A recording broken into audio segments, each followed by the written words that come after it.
Oi, pessoal. Como eu falei na última terça-feira, então, hoje o programa Ganhando Saúde vai enfocar o consenso brasileiro de esteatose, de gordura no fígado, um consenso bem recente, agora no final de 2023.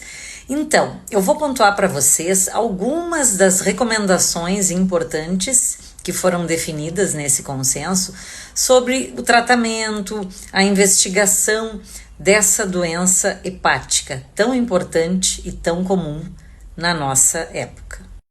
Então, a primeira recomendação é de quando deve ser iniciada a investigação em um paciente para ver se ele tem esteatose ou não. E ficou definido que se o paciente tem um índice de massa corporal a partir de 25, ou seja, o seu peso dividido pela sua altura ao quadrado, se for de 25 ou mais, ele deve ser investigado para esteatose hepática.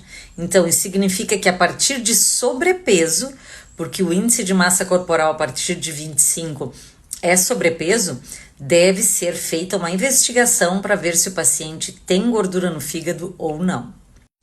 Isso é uma estratégia para tentar definir os pacientes que estão em risco de ter mais fibrose e tentar evitar essa evolução. Interessante que para a população asiática, esse cutoff, esse nível de início de investigação é mais baixo. E isso deve ser considerado aqui no Brasil, que também tem uma importante concentração de pessoas com descendência asiática. Então, para esses pacientes, o índice de massa corporal a ser considerado para iniciar a pesquisa dessa doença é a partir de 23. Segunda recomendação do consenso: quando o paciente tiver, então, índice de massa corporal a partir de 25, qual o exame que deve ser solicitado para esse paciente? Qual é, pessoal? A ecografia abdominal. Esse é o exame de escolha para início de pesquisa da esteatose hepática. E por que é que a ecografia é um método de escolha inicial dessa doença? Porque é um método relativamente barato, de fácil acesso para a população e com uma boa sensibilidade e especificidade.